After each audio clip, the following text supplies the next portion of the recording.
Hi, this is Anna, and this is Check It at the Round Table, where we discuss movies, books, music, and stuff.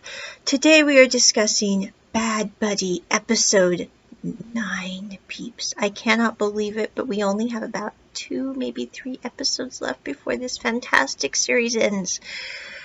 This episode, and also this is the second videoed episode of the Check It Roundtable podcast, which you can watch the video on Spotify, I think. Anyway, I'm looking rather Christmassy in a gray t-shirt. Yeah, that's kind of my festive wear. It's comfy, the cotton's soft. I mean, if it works, it works. I am wearing Christmas leggings. Does that count? I don't know. Anyway, moving on. Bad Buddy, Episode 8. This episode was full of unexpected surprises, including guns, how bad Y can be as a person, and him trying to redeem his loathsome self. I mean, no offense, that's kind of what this episode was all about. In the beginning, you find out that Y decided when he heard Pat and Pran talking behind stage, he turned the volume up so everyone in the auditorium could hear their conversation about them being boyfriends. Now, there was nothing inappropriate in that conversation at all, but the fact that Y decided to turn up the volume on a private conversation because he was feeling festive really just adds to his absolutely loathsome persona. I think it's kind of interesting because, in previous BLs, I have seen really horrible women characters. Like, I don't use the word, but it starts with a B. That word, kind of female character. In this series, we have an absolutely loathsome guy character that's kind of similar to those female characters, and like Tanhan Chanlati really comes to mind. History to Right or Wrong, the ex-wife of Shiaji. Those kinds of characters that really have no redeeming quality and just keep piling dirt on themselves is what we would say where I came from. Y decides that because he's mad at Pran, he's going to embarrass him in front of everyone. I really don't know what would possess you to do this to Pran. And then later on, he has a conversation with Pran where he says, well, I'm your best friend and I would have told you if I was dating your enemy.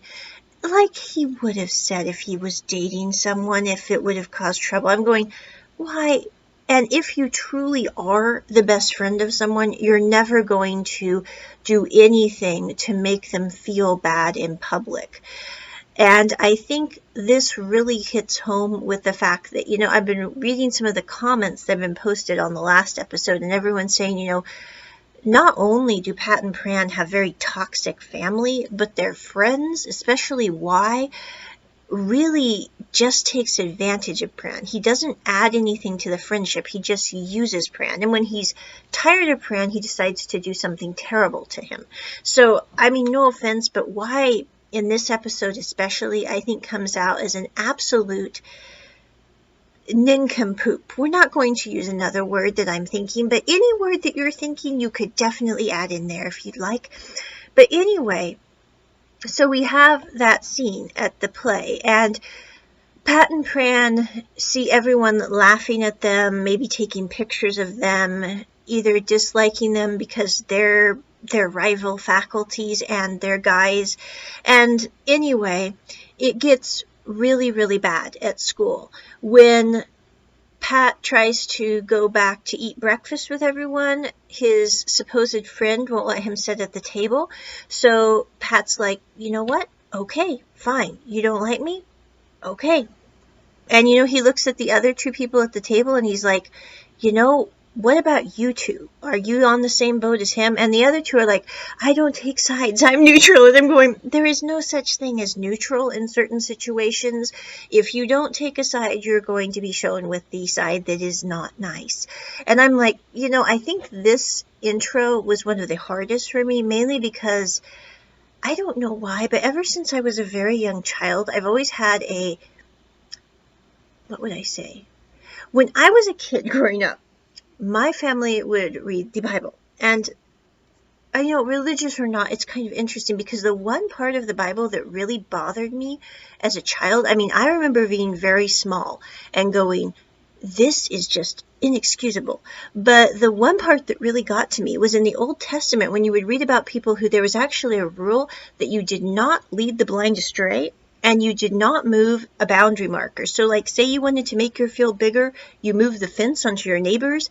And I remember being a small child and going, there are some things that are just inconceivable to me as a person, and one of them is leading a blind person down a wrong path on purpose and moving a boundary marker. I'm like, what kind of human being are you, and who are your parents? No offense, but I'm like, I remember being about 5 to 8 years old when we hit those parts, and I was like, this is just wrong. I don't know why.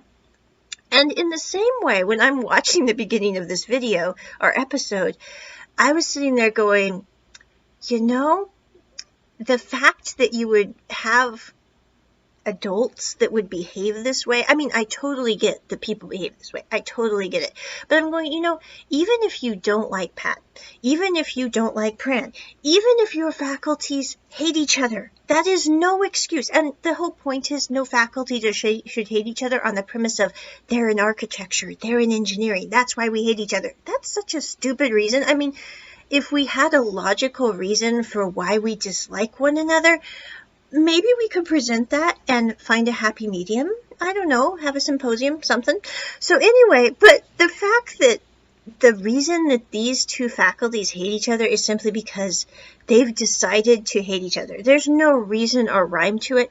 And poor Pat and Pran are caught in the middle of this. And I do like the scene how after Pat kind of looks at everyone and goes, you know what? If you don't want me to sit at your table because of Pran, I guess that's okay. You didn't have any problem when you thought I was dating a girl from architecture, but lo and behold, because it happens to be Pran, oh boy, all the bets are off.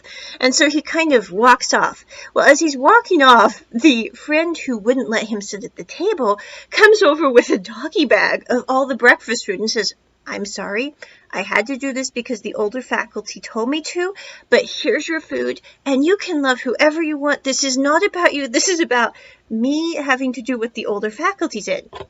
Now, granted, I still think he's a lame individual, because he should be able to stand up in public and go, you know what, right is right, rain or no rain, as they say in leap year.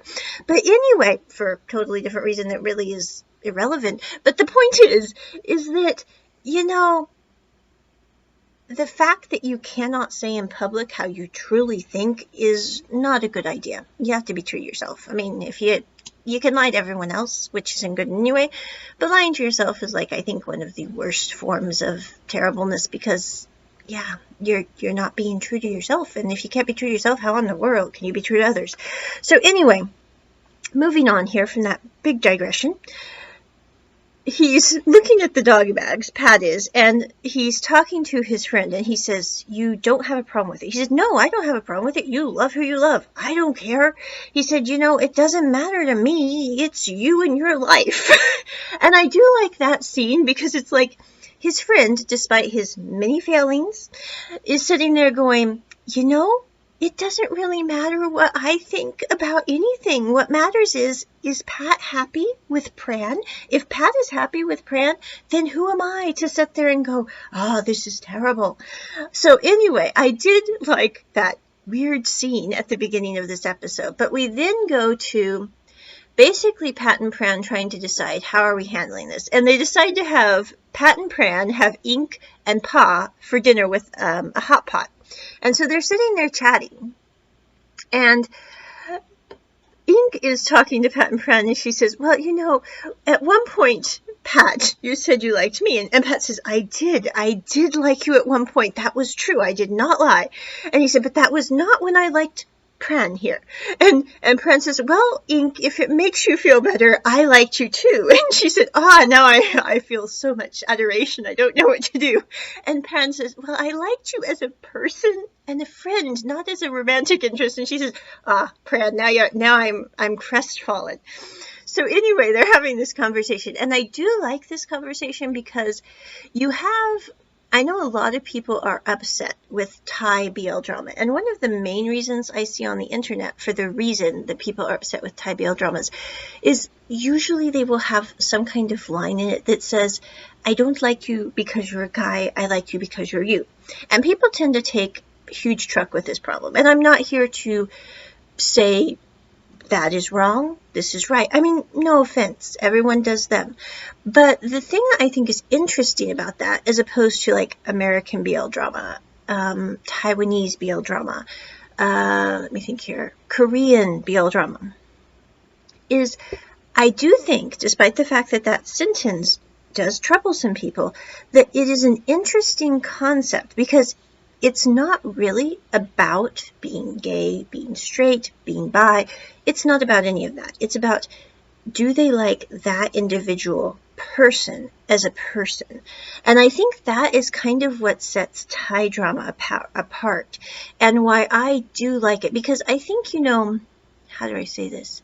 When we get into this situation where we sit there and go, I like guys or I like girls, for those of us who are high functioning autistic and extremely literal, we sit there and go, do you like all guys? Do you like all girls? That's kind of a blanket statement. I mean, if you sit there and say, I like one person, I have met that person, I have not met that person, but I know that I like one person, that makes sense. And even if you sit there and go, I know that one person is going to be a guy, or I know that one person is going to be a girl, or I have no idea what that one person is going to be, but I know there's one person. I think that's a better statement in many, many ways, because to say that you like all guys or you like all girls is kind of blanket and also seems a little lacking of care. I think that's one reason why I don't have a problem with the Thai dramas that say, I don't like you because you're a guy, I like you because you're you. Because I don't think they're saying it to be a cliche. I don't think, like, for example, the one that immediately comes to mind is there is a scene, and I think it's episode, I can't remember if Tanhan Chanlati had 8 or 12 episodes. I'm sorry, it's been a blur. But anyway, the final episode of Tanhan Chanlati, I believe, or the second to the final episode, there is a scene in the hospital where Tanhan is talking to Chanlati, and Chanlati is talking to Tanhan, and they're looking at a woman who's holding a baby. And Chanlati says, none of this would be a problem if one of us were a girl. Your dad would not have a problem with us being together because we'd be able to have kids and he'd be happy because you would have an heir. And Tanhan goes, that wouldn't solve our problem, Chanlati, because I don't like you because if you were a girl, you wouldn't be who you are as a person. Let's just leave gender all out of it somewhat. Let's just focus on the fact that you are who you are in part because you are a guy. And so if you were not a guy, you would have had a very different life. You would have had very different experiences. And you might not be the person you are today who I like. And I don't like all guys. I like you as a person. I'm not attracted to other guys. It's not my thing. But I like you because I know you as a person. I've had childhood growing up with you. We share experiences. We're similar because of our history together. And that would have been very different if you had been of a different gender. And I think that's a very good valid point for this whole Thai cliche thing that people keep bringing up. And, whether or not, it's just one of those things that's like, I don't have a problem with it because if you follow it down linearly, I think that it does make sense. I think to sit there and go, I ended up with my partner because of their gender doesn't really make a lot of sense. I think you end up with your partner because, whether you're straight, whether you're bi, whether you're gay, you end up with your partner because they're them. Or that should be kind of why you end up with them. I don't know. I know some people don't, but I'm like, I think it's because they're them. And you don't really hear of, how do I say this? Like when I was growing up, I didn't hear any of these straight couples say, well, I ended up with my partner because they too are straight. It was just not something that was brought up that way. It was like, well, we share common interests. We enjoyed reading together. We enjoyed the same hobbies, etc. We liked them because they were them. Gender didn't even come into the conversation. And I think that's something that is kind of interesting with Thai BL drama. I think the only other show I've ever seen like that would be History 2, Right or Wrong, when Shia Ji is talking, which is a Taiwanese drama, of course, it's not Thai. But that drama I think is interesting because there is a conversation Shia Ji has with, oh, what's his name? I'm so sorry. Yeah, with Zhao Fei's mom. Okay, so Shia Ji is talking to Zhao Fei's mom, and she says, well, you haven't liked guys in the past. And Shia Ji is like, no, this isn't about me liking guys in the past. This isn't about, that kind of thing. It's about I like Zhao Fei. Zhao Fei is the person I like. That is why I'm here. That is why I'd like to build a future together, because I like them as a person. So anyway, that was a big digression, and I'm trying to remember names, and that's not good for me because I'm terrible with names. Anyway, but I think the thing that I think is interesting about Bad Buddy is we really see none of that convo between Pat or Pran. They don't have this big life-altering moment when they sit there and tell their best friends, I like guys, what do you think? Like in 1,000 Stars. We have this moment where they feel like it's normal. They sit there and go, well, I like Pat. Ergo, Pat happens to be a guy. Okay, there we go. But it's not like we have those big, huge moments of realizing our preferred gender, if you will, which is kind of refreshing in many, many ways to me, because I think that it's not really about that at all. It's about care and knowing you're with who you're supposed to be with. I mean, that's kind of the end of it all. But anyway, so Pat and Pran, I think the interesting thing about this episode in particular is when you think that they would break apart more because they're being lobbed. I mean, architecture is hating Pat right now. Engineering is hating Pat right now. Architecture also hates Pat. So, I mean, he's got it coming from both sides. For Pran, it's the same. Both faculties hate him because he happens to be dating Pat. And in the middle of all this, they're having this dinner with Ink and Pa. And at the end of the dinner, Pa goes outside with Ink, and she's chatting with Ink, and she says, it doesn't really make me feel weird at all that my brother's dating Pran, except I feel kind of bad for Pran because he could do better than my brother. And Pa's like, Ink's like, well, I always kind of wondered if your brother would end up with Pran, because they kind of seem like they make a good couple. And she says, and the other thing is I never saw them fight growing up as a kid. I know you saw them fight, Pa, but when they were in school together, they never fought. They always got along. So I always thought, they might make a good couple. And I think it's kind of interesting that Ink gave both of them matching P bracelets when she was giving out those craft bracelets. So I kind of think, Ink, the matchmaker. That's the story. But anyway, I love Ink. I don't know what Ink is an amazing person. I don't know what they're going to do with her in the end, but she's awesome. I mean, I don't think you can disturb awesome, but I'm sure it could be done, but I hope they don't. But anyway, it's during this time that Ink basically asks, and my Thai is extremely limited, and they cut subtitles for the scene, which made a lot of us unhappy. GMMTV, if you happen to be listening to this podcast and have made it to 18 minutes and 40 seconds in, please put the subtitles in to episode 1 and 2 that are missing, because they're kind of crucial scenes, and I don't speak that good of Thai. But I think what they are saying in this scene, with my limited knowledge of Thai, is Ink basically asked Pa, have you been seeing anyone? And would you consider dating me? And Pa's kind of taken aback by this. She's like, And Ink, kind of trying to make the situation more calm, is like, you know what? I was just kidding. It's okay, Pa. And she kind of pats Pa on her head and waves goodbye and says, I gotta go. And I don't think Ink was kidding at all. And I think this is one of the first Thai dramas I have seen that has two girls together. I'm trying to think of another one. I know they came out with one with Perth Tanapon and some other actors from over there. I think it's called Seven. Don't quote me on the name. But I have not seen that one yet because I haven't found it on YouTube. I need to search for that one because I usually like the shows Perth is in. But anyway, they did come out with one earlier this year, I believe. But I haven't seen another one with two girls. And I think it's interesting because I'm going, you know, given who Pa could date, Ink is really the only one I can see being slightly okay. I mean, Y wants to date her. The crazy goons at the college want to date her. And I don't mean that bad, but they really are crazy goons. I'm like, you know, do you really want to end up with those characters? I don't think so. But anyway, so Pa's a little taken aback by this information. So that's where we end the dinner scene.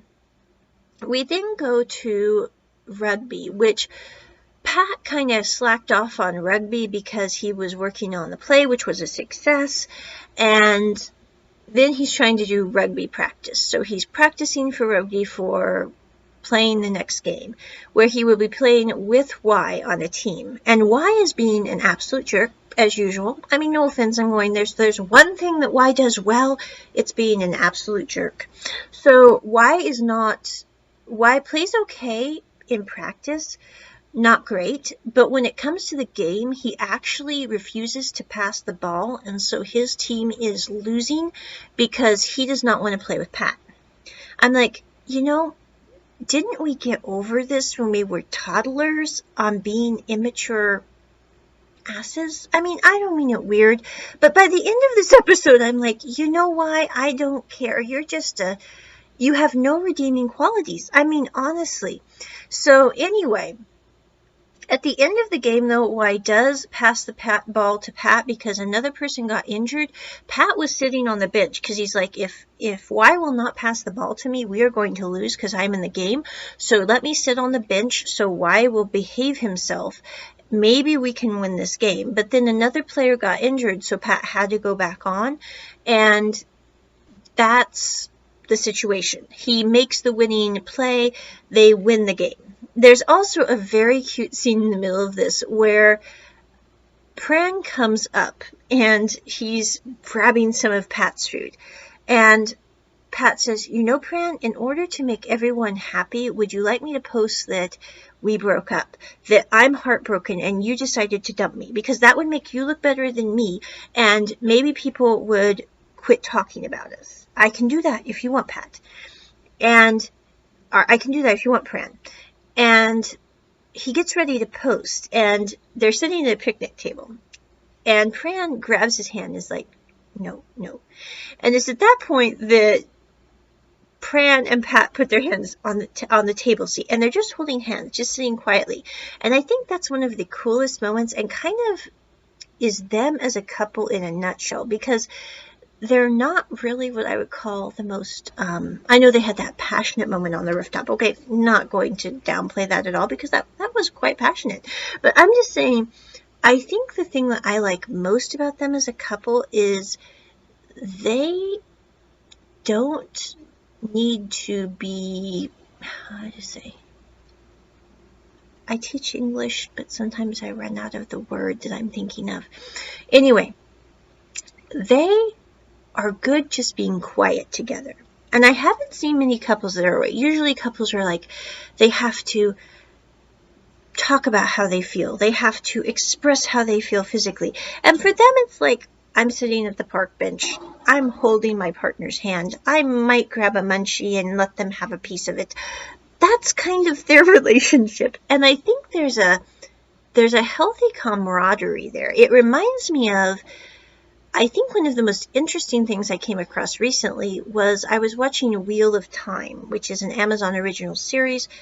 I don't know why Amazon is so fond of intestines. Okay, but anyway, that was a little weird. And intestines don't look like the battle scenes that they had them in.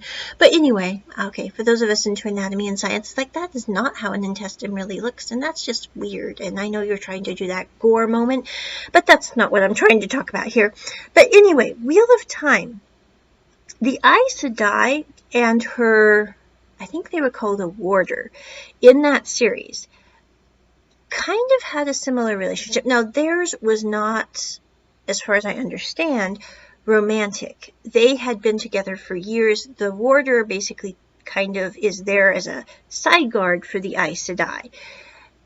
And the thing I think is interesting about that, in all the cases of the Aes Sedais and the warders that you see, is they have a really good understanding of one another. They can sit there and go, you need to take a break. You've been working way too hard. And they're like, why, yeah. But it's kind of like a good romantic relationship, if you see, which honestly I think most of us is like, maybe we see one or two in our lives. It's like, oh, those are a good, happy couple. Yay! But anyway, you made it. You're like the half that make it. And then of those half, like the 0.03% that are happy that they made it. I mean, yeah. But I think that Aes Sedai and warder camaraderie is kind of the reason why I like BL drama from Asia.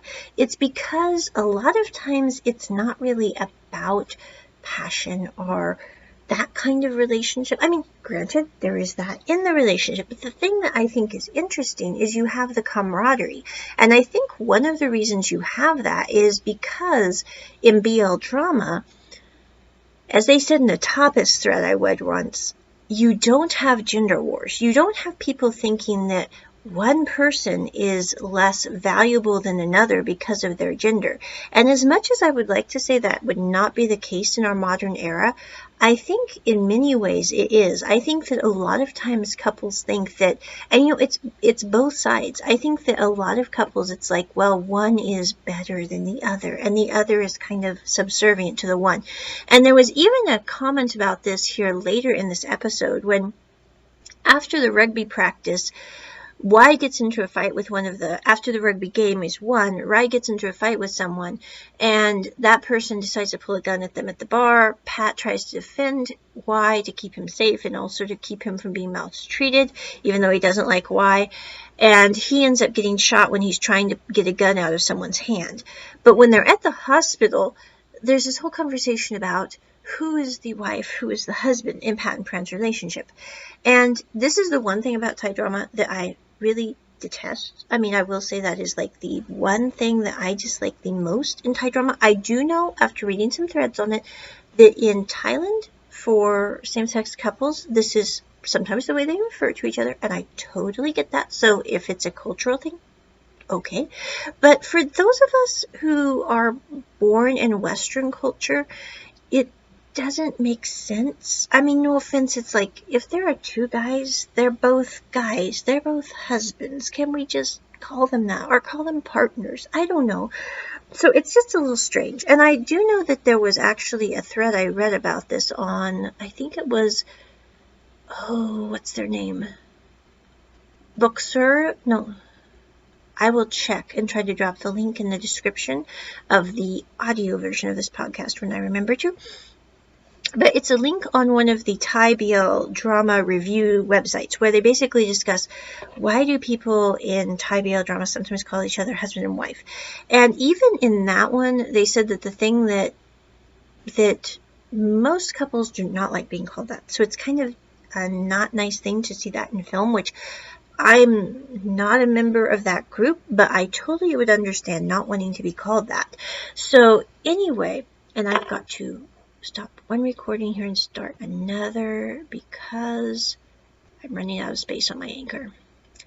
Okay, so at the end of the day, though, there is an interesting scene in this episode, which I have watched many Thai dramas, but I have not seen one that really deals with this calling your boyfriend wifey, which just doesn't seem right. I mean, no offense, it's just weird. I mean, we wouldn't have a straight couple. I mean, I don't mean it weird. I'm like, if a husband walked in that was a straight couple and called his wife wifey, he would probably punch him in a place that he would not want to be punched, because most women do not like that term. I mean, there might be some that would laugh it off, but I think in the 21st century, most women would be very upset, and some would resort to physical action over that term. So I think for same-sex couples, it also does not make sense at all. And there was a scene in this episode where they basically sit there and Pat and Pran have a discussion about this. And Pran says, you know what? I don't like you calling me wifey. And he says, what would you think if I called you wifey? And Pat, and he's like, I never really thought about it like that. And Pran's like, well, maybe you should think about this, Pat, because I think calling each other boyfriends is a much better term than that. It doesn't matter how far this relationship's progressed. It doesn't matter what happens in the future. What matters is I don't want to be called that, and I don't think you do either. And I do like that conversation because whenever Pat and Pran have an argument as a couple, the thing that I think makes them interesting, it's kind of like Tutor and Fighter, where you think that they're going to be at each other's throats because they've been arguing, their families have been arguing, etc. They actually come to a good understanding of one another and resolve the problems very peacefully. They just sit there and go, da-da-da-da-da-da-da, da-da-da-da-da-da-da. But it's during this time that Pran is at the hospital that the police come and think that Pat had the weapon because his fingerprints were all over it. Well, Wyatt goes into the CCTV cameras at the bar and he pulls out the camera video of him being threatened with the gun first, before Pat was. And he sends that to Pran, who then gives it to the police. It's after this that Pran spends a while just kind of sitting there at the hospital with Pat. And as he leaves, that he is greeted by Pa and Pat's parents. I mean, it's like it doesn't rain, it pours, I think is the phrase. And they just got done having their friends at college find out about them, which it's not that their friends at college shouldn't have known about them, but how they reacted to it was not positive. And then Pat gets shot. And then, lo and behold, Pat's parents and Pran get to meet, and that is going to go over really well. I mean, no offense, I don't see Pat's parents being okay with Pat having a boyfriend anyway, and then Pat having a boyfriend who is Pran is going to go over just delightfully. But, I think the thing is Pat is kind of an amazing person because he is able to be jovial, but yet he's very mature despite his joviality, which I think is kind of interesting. I mean, he's much more brave than Pran in many, many ways, because Pran is sitting there going, oh my God, the sky could fall. We could all be dead. Our parents could hate each other. It could cause a huge rift even bigger than it is. And Pat's like, it's okay. Let's just take this one step at a time. Let's see if we get along together. If we get along together, then let's deal with our parents as a separate issue. And I think that ability to just sit there and go, we don't have to think that it's going to end in absolute failure is kind of a good quality, if you will. Now, it doesn't mean that it's always helpful, because I'm going, you can be optimistic until the end of all things, but if it's going to end badly, maybe it's best to be optimistic, but maybe reroute your path. I don't know. But, I think Pat knows deep down inside that no matter what he or Pran does, their parents are going to find a way to find out that their sons are a grave disappointment. It doesn't matter if Pat ended up with the girl who his parents wanted him to end up with. It doesn't matter if Pran ended up with the person that his parents wanted him to end up with.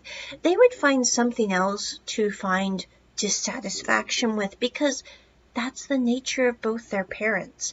And I think Pat realizes this. I think Pran is starting to realize that, for Pran, it's more of a baby step thing. He has to take it very slowly, one step at a time. And I totally get Pran. I mean, if there's one person in this whole Thai BL drama that I totally get, it's like Pran.